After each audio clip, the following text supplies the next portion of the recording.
We're turning to business news now, and Nona Peltier is here. Nona, more New Zealand retailers taking part in Singles Day. What is that? Oh, Singles Day. Well, it happens. It's been going on for many years in China, and it really is a celebration for singles.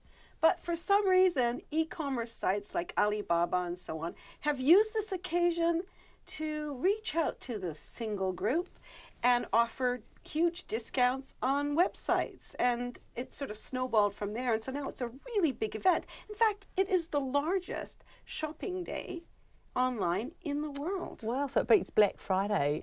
It does, as well as Cyber Monday, and I think those are pretty big events just the same. But so lots of people will go on to online shopping sites in China, which is where it started.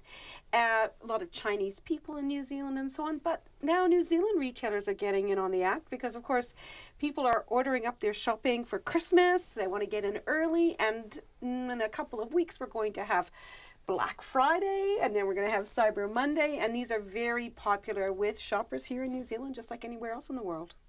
And we'll just stick with shopping for a moment. Nona, the electronic card data is out. What's that telling us? It's interesting. So the numbers were not really any different from last month. However, well, some people think, well, that's good. Others are saying, well, actually, it points to a slowdown, that the housing market is causing consumers to spend less.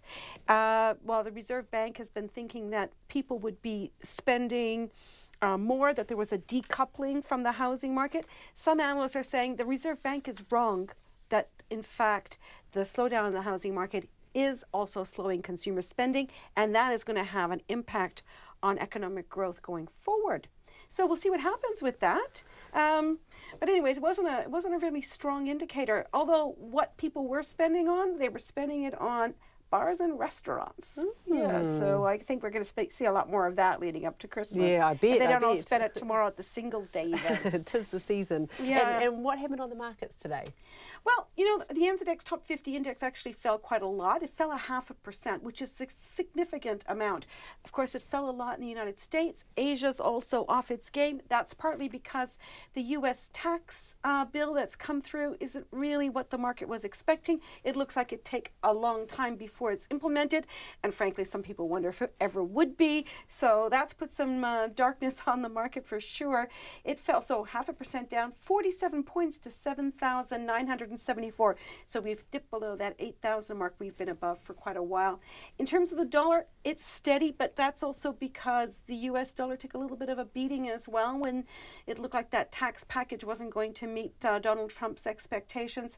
69.4 US cents, 90.3 Australian, and 52.8 pence. That's it. Thank you very much, Nona, and have a lovely weekend. And you.